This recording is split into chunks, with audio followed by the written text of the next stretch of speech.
what's going on? It's Caden Cleveland here with the Oklahoma Senate, and you are viewing the first ever episode that we are doing of Oklahoma Senate Sit Down. And who we have this week is Senator Roger Thompson, who is our current Appropriations Chair, correct? That's correct. So a few things we're going to be talking about this week are really what it means to be an Appropriations Chair, what that looks like exactly, some things that he has going on, what he's been working on, and what exactly this year looks like as far as our budget goes, our appropriations, different things like that. So hang on tight, and we'll be right back.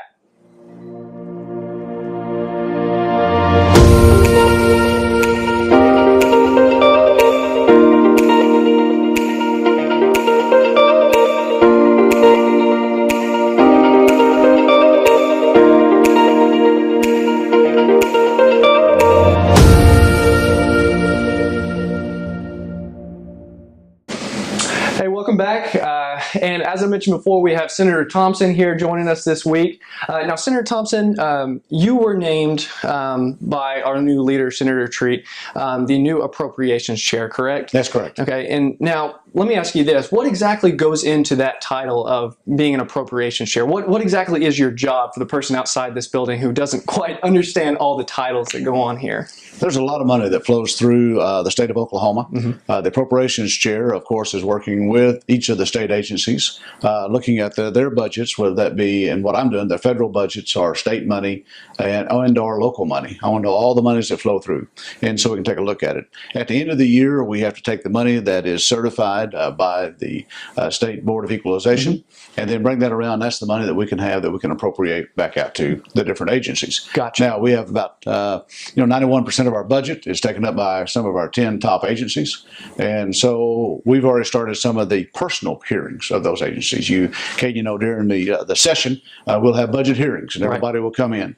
And so what we've done, and I'll tell you what, Pro Tem Treat's done a great job, and we've already appointed subcommittee chairs, and we're just simply calling in these agencies and say, no dog and pony show, no PowerPoints, we want to see your books. I love that. Okay. I want you to open them up, take a look. So when you say dog and pony show, in the past, correct me if I'm wrong, but there might have been a level of the agencies coming in, giving their information, and they're just kind of being not too much in-depth information going on in those meetings. Sure. So are you wanting to add to that, or what do you think? Well, I think we have to change the structure. Okay. And some of that's on us and some of it's on them. If we call an agency in that has, let's just say like the Healthcare Authority with a $1.1 billion budget, and we say, you guys have 30 minutes to present your budget. Right. Not much can get accomplished. They give us the high points.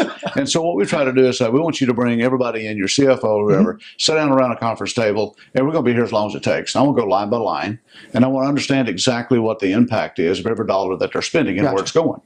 And so hopefully as we transition that into the session, we'll already have a lot of this background information. Gotcha. And then we can study that, then we can ask more direct questions. So some of the things that you've been doing, correct me if I'm wrong, but it seemed kind of, is it unusual that the Appropriations Chair, a new Appropriations Chair, would be named so early? I mean, you were named in June, correct? Yes.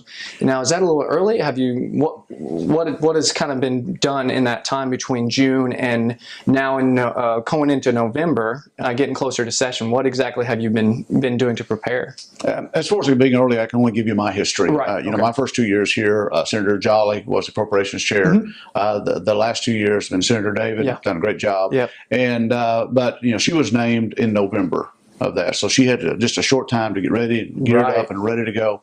Senator Treat wants to look forward and be proactive in everything that we're doing, and so to do that, he established his leadership team early, which has been very good for me, because we know our roles, we know what we're going to be doing. He's notified the staff, he's notified the agencies, and so it's allowed us to get down and get to work. The people are demanding accountability. Yes. And to do that, we've got to put in the time and the hours to do it. And quite frankly, Caden, you can't do that in 4 months. No, it cannot be done. Yeah, and I'll be honest, being able to be up here at the Capitol and see you working, you are one of the few who are up here, I can attest to it, pretty much every day, doing your homework, getting all the information together, so very much commend you for that. you're doing an amazing job so far. So next question I have is kind of shifting gears just a little bit. What, as far as specifically looking into session, what do you kind of foresee us as far as a state? What is our budget situation like right now? Is it a positive outlook? Is it a negative outlook? What do you think? We've got a very positive outlook, Okay. and compared to the last couple of years, this last year was a good year for us, Okay. not only in some of the tax increases, but also the economy. We were able to put $381 million into the rainy day fund, which that brings it back up to about $450. And if you remember in the fiscal year about a year and a half ago, we were down to about $30 million in that fund. Okay. Which it means for my bank account, that's a lot of money. Yes. But whenever that you look at a state's bank account, if you make $50,000, if we just put it in that scenario, you make $50,000, we were down to $62.50. And so we were really struggling to get through some of those years. Wow. And so now then we've got some money. Now, we are hearing that, we're $1.1 billion ahead of where we were last year. We're hearing some of that conversations going on. Keep in mind, that's like getting your paycheck at the first of the month before you start paying your rent and your groceries and some of those type of things. Gotcha. We brought on some new expenses that we're having to deal with. We're going to have some challenges, but I think it's going to allow us to address some of the core services that we need to be addressing. Education is one of those. What we did last year, we're not one step and done. We want to keep going forward. Right. And I think we need a long-term plan in education that we'll put so much this year and keep adding into it every year. Gotcha. Healthcare in rural Oklahoma. I'm a rural legislator. We're very concerned about healthcare in Oklahoma and attracting the right medical professionals to rural areas to take care of it. That's a great thing for economic development. Same way with education. So we've got some core things we're going to have to look at. Concerned about DLC, public safety. Right. You may want to dig into that a little bit later, but we can definitely get into that at a later time. There's so many different things that I think you are already have your sights on, focus on. It seems like you know exactly where, or at least to an extent, where your main focuses are going to be. Does that sound about right moving into session? I think so. Okay, great. Again, when you have money, and I've not been in the legislature when we've had money. I've talked to some of my predecessors, and they say sometimes it's more difficult when you have a few dollars than it is when you don't. Right. Everybody is already saying we've got this need or these other needs. But I think we as a legislator must come back and say, what's our priorities? Gotcha. What is our priority? And in the Senate, what is our priorities? What do we want to do? What's our core? Education is going to be near the top of that list. Great. Healthcare, public safety. Those are going to be really, really close to the top of the list. And I think they need to be for the state of Oklahoma. Awesome. And because those are things that we're tasked to be able to do. That's awesome. Okay. So let me ask you this. You mentioned the rainy day fund. Yes. For the person who is outside the Capitol building, they don't really know what we're talking about here.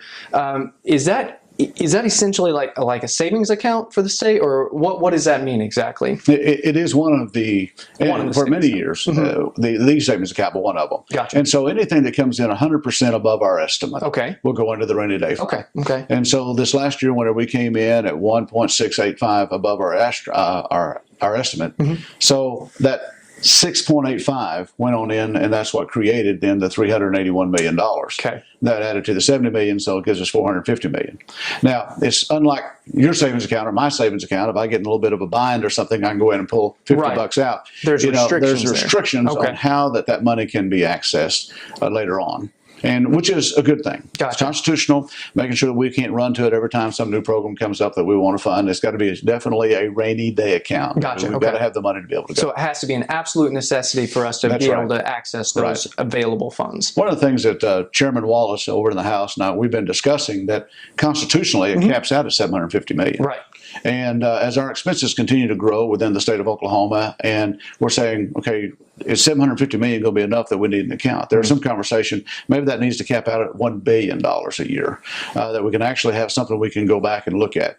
And I say that because, my first year, we were about $600 million short up here. My second year, we were $1.3 billion short. I mean, we were really looking for money, and then we had an $800 million short. Right. And then this last year, we began to see just a little bit of a cash flow that comes into the state. I don't think that we need to put away more money than we need, but we need to make sure we have money put away so we quit these ups and downs. Absolutely. So to have more of a kind of an even keel approach to the appropriations process. Does that sound about right? Exactly. Well, that's awesome. Okay. So it sounds like to me, you're off to a very quick start, very fast start, and kind of your approach as Appropriations Chair. Is there anything else besides? before we run out of time here that you're wanting to add? Maybe explain to the people at home what exactly your role will look like. What's your vision for this year coming up? One thing the legislature did enact was the Accountability Performance Board and that commission. And so we're going out to all the agencies and they're looking at those. And I'm working with the chairman and vice chairman of that commission. We want to make sure that the agencies are spending the money that they need to spend, but no more than they need to spend. Make sure the performance audits are where they need to be. Right. And so we can look forward this next year is that simply because we've had a budget for years and this is what it's been, that will not be the case. If an agency cannot prove where dollars are being spent, we'll just put a black mark through it and we'll go on to the next line item. And we want to make sure that the taxpayers' monies are being spent in the right places at the right time for the right purposes, benefiting the people of the state of Oklahoma. So for you, it's not even, as Appropriations Chair, a big portion of what you're wanting to accomplish isn't just appropriating out the money, but doing it efficiently. Does that sound That's correct? exactly right. Awesome. It's okay. not the idea of saying, hey, here's $7.8 billion, divide that above everybody. Always got. That's right. Right. And I'm more into, let's line items some things that's going to be out that way. Let's prioritize where the money needs to go. And when I go back home to my constituents and they ask me a question, why did you give Common Education $2.9 billion? I can answer that question. You can go line by line. Why did you give the Healthcare Authority $1.1 billion? I can answer that question. Yes, sir. And that's what we owe the taxpayers of the state of Oklahoma. That's awesome. That's great. Well, I'm excited. I think that you're going to do an amazing job as our new Appropriations Chair. I hope that you'll receive a bunch of support from your constituents because you do a lot of great work up here. So I think we're about out of time, but if you don't have anything else to add, I'm good. Awesome. Well, thank you guys so much for joining us this week. Again, this is episode 1 of our OK Senate sit down. Episode 1 with Senator Thompson here with our new Appropriations Chair. And I guess we'll see you next week. Bye, guys.